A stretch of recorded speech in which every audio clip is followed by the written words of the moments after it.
Welcome to మా Telangana TV. ఇక detail చూస్తే పార్లమెంట్ ఎన్నికల నేపథ్యంలో మల్కాజ్గిరి కాంగ్రెస్ పార్టీ అభ్యర్థి పట్నం సునీత మహేందర్ రెడ్డికి మద్దతుగా ఈ రోజు ఆనందబాగ్ లోని పార్టీ కార్యాలయంలో పత్రికా సమావేశం నిర్వహించారు. ఈ కార్యక్రమంలో కాంగ్రెస్ నాయకులు, మాజీ ఎమ్మెల్యే మైనంపల్లి హనుమంతరావు, వినోద్ రెడ్డి, స్థానిక నాయకులు పాల్గొన్నారు. ఈ సందర్భంగా మైనంపల్లి హనుమంతరావు మాట్లాడుతూ బీఆర్ఎస్, బీజేపీ పార్టీలు రెండు పనికిరాని పార్టీలని, వాటికి ప్రజలు ఓట్లు వేరని తెలిపారు. త్వరలో ఫోన్ ట్యాపింగ్ కేసులో కేసీఆర్ కుటుంబం జైలుకు వెళ్లడం ఖాయమని తెలిపారు.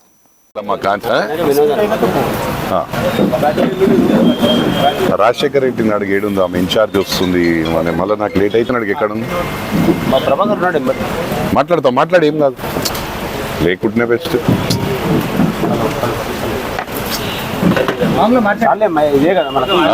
ఇదే కదా మంచి.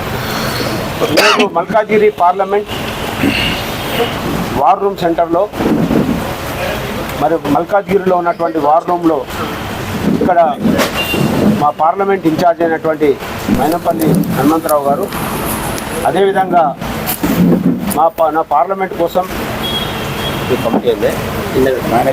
మేనేజ్మెంట్ కమిటీ బీసీసీ నుంచి మా బీసీసీ ఉపాధ్యక్షులు వినోద్ రెడ్డి గారిని, వారితో పాటు 5 మెంబర్ కమిటీని వేయడం జరిగింది. ముఖ్యంగా ఈరోజు పార్లమెంట్లో దూసుకుపోతున్నటువంటి కాంగ్రెస్ పార్టీని లైన్లో పెట్టి ఆర్గనైజ్ చేయడానికి, అంటే పిసిసి, ఏఐసిసి డైరెక్షన్ను లైన్లో పెడుతూ కార్యకర్త నుంచి నాయకుని దాకా ఏ విధంగా పనిచేయాలనో చేయడానికి వచ్చినటువంటి వినోద్ రెడ్డి గారు, మరి ఇప్పటికే మా యొక్క అభ్యర్థిని సునీతా మహేందర్ రెడ్డి గారు బ్రహ్మాండంగా ప్రచారం చేస్తూ ఉన్నారు.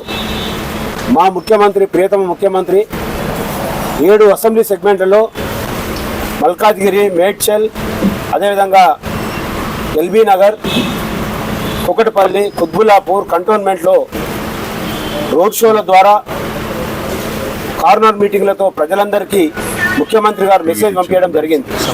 ఒక లా అండ్ ఆర్డర్ ప్రాబ్లమ్స్ ఉన్న దగ్గర కానీ ఈ మేనేజ్మెంట్ కమిటీ అనేది బాధ్యతలు స్వీకరించడం జరిగింది.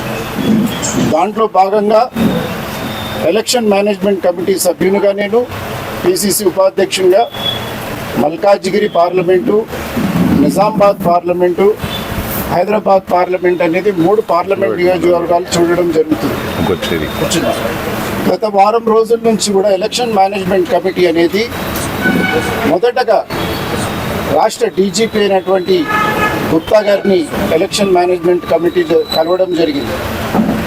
ఈ డీజీపీ గారిని కలవడం ముఖ్య ఉద్దేశం ఏమిటంటే,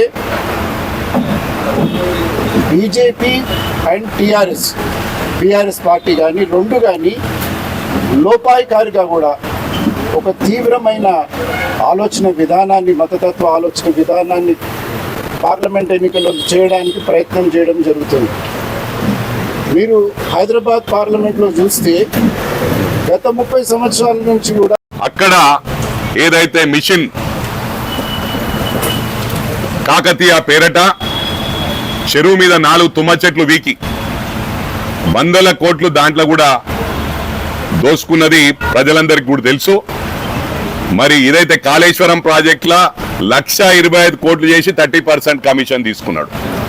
మరి ఇదే కాకుండా ఇంకొకటి నేను పర్సనల్ గా విజ్ఞప్తి చేస్తా ఉన్నా మా గౌరవ ముఖ్యమంత్రి గారికి, ఏదైతే కొల్గూరు ఉందో గజ్వెల్ మండల్లో, ఆ గ్రామంలో కొల్గూరు గ్రామాన్ని 2.5 years బ్యాక్ నేను దత్తకు తీసుకుంటానని, దత్తకు తీసుకొని దళితులై పేదవారి 2 సంవత్సరాలు అవుతుంది 32 ఇండ్లు కూల్చేయడం జరిగింది.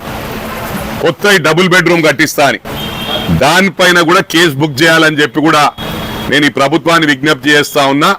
అరెస్టు చేయాలంటే రోజు అరెస్టులే ఉంటాయి, జైలుకి వెళ్ళి రావడం, మళ్ళీ జైలుకు పోవడం. హరీష్ రావు సిద్ధంగా ఉండు, మీరు ఏ విధంగా అరాచకాలు చేసినరో, ఎంతమంది మీ తప్పుడు కేసులు, సిద్దిపేటలో ఒక చక్రధర్ గౌడ్ అనేట ఆయన మీద రేప్ కేసులు బుక్ చేయించారు, ఎన్నో కేసులు బుక్ చేయించి ఆయన ఉరేసుకునే పరిస్థితి. ఆ టైంలో మేము ప్రొటెక్ట్ చేసి తప్పకుండా మీకు అండగా ఉంటామంటే ధైర్యంతో బయటకు వచ్చిండు, లేకపోతే డబ్బులని రోడ్డు మీదకి వచ్చిండు. చక్రధర్ గౌడ్ అనేది ఆయన మీద ఎన్నో కేసులు బుక్ చేసిండు, హైదరాబాద్ లో బుక్ చేసిండు, మన మల్కాజ్గిరిలో కూడా బుక్ చేయించిండు. నాకు రీసెంట్ గా తెలిసి నేను సిఏ గారు చెప్పిన ఫాల్స్ కేసు అని చెప్పి ఇలాంటి ఎన్నో తప్పుడు కేసులు, రేప్ కేసులు ఉన్నాయి లేని అని బుక్ చేసిండు. మీరు ఇన్ని అరాచకాలు చేసిన వాళ్ళు, మీకు వాయిస్ లేదు. మాకిచ్చిండ్రు, ప్రజలు మ్యాండేట్ ఇచ్చారు. ఇలా 4 months అవుతుంది. ఇది కొత్త సంసారం. కొత్త ఇల్లు కట్టుకుంటే, కొత్తగా పెళ్లి చేసుకున్న వాళ్ళు చదువుకోవడానికి 6 నెలలు పడుతుంది. మేము 4 నెలల్లో 5 పథకాలు ఫుల్ఫిల్ చేసినాం. 5 years లో వీ కెన్ క్రియేట్ మిరాకిల్స్. రేపు మేము అడగకుండానే ప్రజలు ఓట్లు వేసే విధంగా మా గౌరవ ముఖ్యమంత్రి గారు పనిచేస్తా ఉన్నారు. ఆయన డైనమిక్ ముఖ్యమంత్రి. కొత్త ముఖ్యమంత్రి గారిని చదువుకోనికే టైం పడుతుంది. ఇవాళ ఈ మాట ఇచ్చిండ్రు, ఆ మాట ఇచ్చిండ్రు. అసలు మీకు అడిగే అధికారం లేదు, మీకు జవాబు చెప్పే అవసరం లేదని కూడా చెప్తా ఉన్నా. ప్రజలు మాకు మ్యాండేట్ ఇచ్చింది.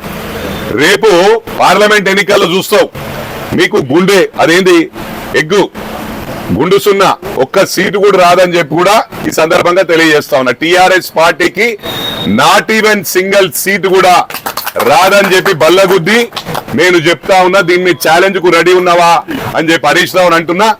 రాజీనామాకు సిద్ధంగా, జైలుకు పోవడానికి సిద్ధంగా, నువ్వు, నీ బావమరిది, నీ మామ ముగ్గురు జైలుకు పోవాలా.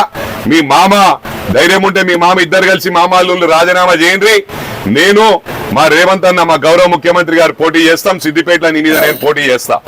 ఇక్కడ 100% మా గౌరవ ముఖ్యమంత్రి గారు పోటీ చేస్తారు. దానికి సిద్ధంగా అని చెప్పి హరీష్ రావు విజ్ఞప్తి చేస్తా ఉన్నా, రిక్వెస్ట్ చేస్తా ఉన్నా.